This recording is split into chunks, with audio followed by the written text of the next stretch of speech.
New York. But with city expansion and with the popularization of the fur trade, the North American beaver was pushed out of New York City for 200 years until 2007 when in the Bronx River, the North American beaver was found. And actually, recently, one more was added to our population in New York City. The snapping turtle was a reptile that we came across quite frequently, and especially in Manhattan and Staten Island. And despite its size, it's actually found in every fresh body of water in New York City. And the amphibian species we wanted to focus on was the leopard frog. And in 2007, a new species of leopard frog was found unique to New York City in Staten Island. And it's the Guana cafeldi.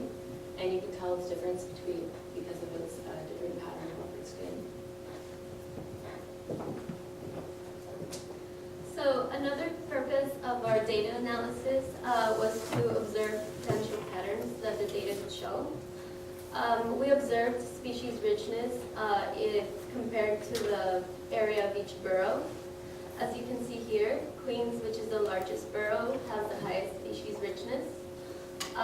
We also skewed down our data and observed the data from 1980 to the present of species richness. In addition, we also looked at species richness compared to percent park area of each borough. As you can see, Queens, which is the second highest in percent park area, still has the highest species richness, but Brooklyn, which has the highest percent park area, has the lowest species richness. Finally, we observed species richness compared to percent impervious area. As you can see, Brooklyn and Manhattan, which have the highest percent impervious areas, have the lowest species richness. As you saw in the previous graph and in this graph, although Brooklyn has the highest percent park area and highest percent impervious area, it has low species richness, and this could perhaps allude to the effects of habitat fragmentation on species richness.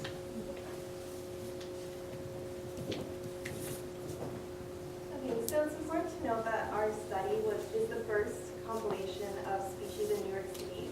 So, and it's the first of its kind, and it's compiled from a variety of heterogeneous sources.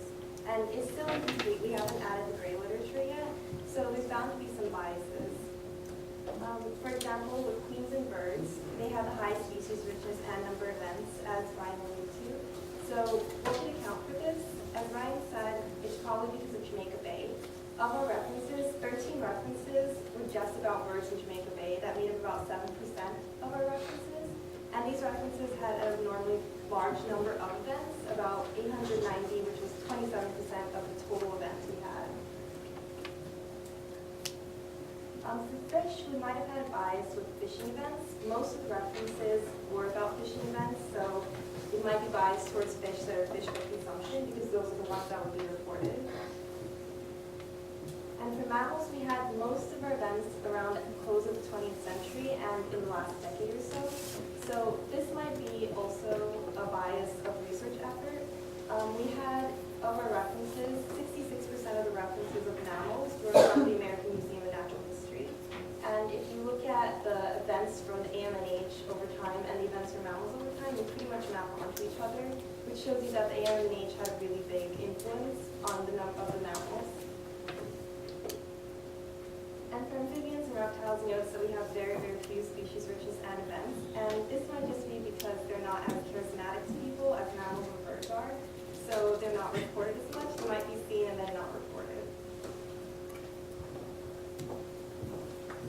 So in addition to our data analysis, we also worked with the website Manhattan 2409. Manhattan 2409 is a website that allows the general public to select any area of Manhattan and through the use of online tools, recreate it and make it more sustainable and green. It allows you to see Manhattan 400 years ago, current Manhattan, and how Manhattan would look after the modifications we make. Our mission using this website was to increase biodiversity while maintaining the same population, and now Preet and Brian will show examples of that. All right, so using this model, this is what Washington Square Park and surrounding blocks look like today.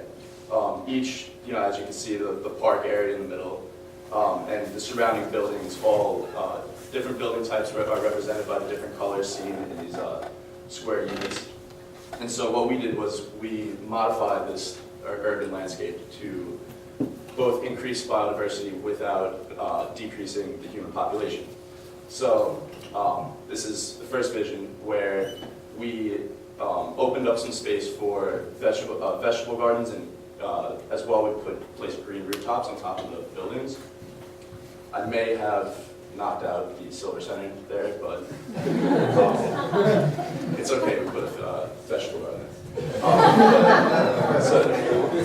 So as you can see, what we did was to accommodate for an increasing population. We increased the stories of the apartment buildings in this area while making some more space for these vegetable gardens, which both provide available habitat as well as services to us, food and wellness, and it might be an aesthetic reason.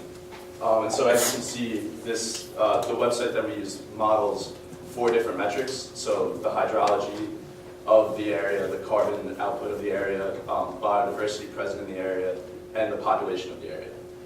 With this green metric representing the levels of 400 years ago in 1609, and this brown marker being the current levels.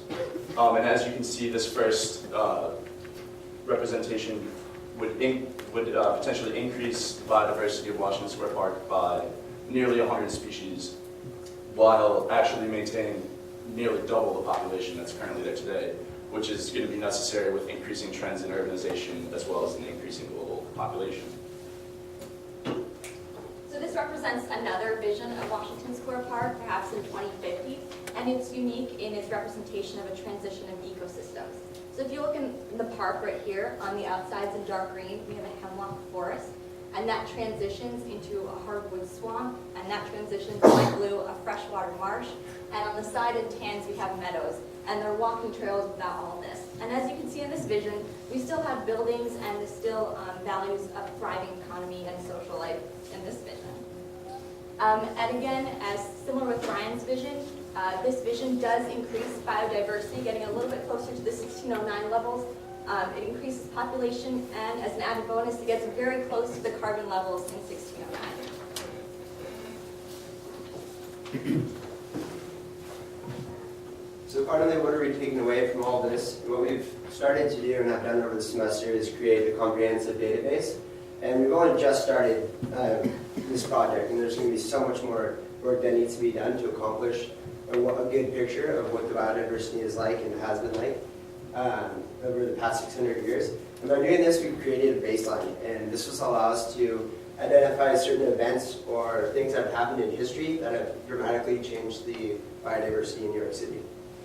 Our data shows that there's an increase in the number of studies in urban areas, which allude to greater concern for natural habitat and species within urban areas. Finally, we found that it's important to integrate natural landscapes into urban environments by increasing conservation in urban areas, while also alluding to more research that needs to be done to best target the best barrel for conservation. And finally, because populations are increasing in urban areas, it's important that the public has a way to connect with nature in their city.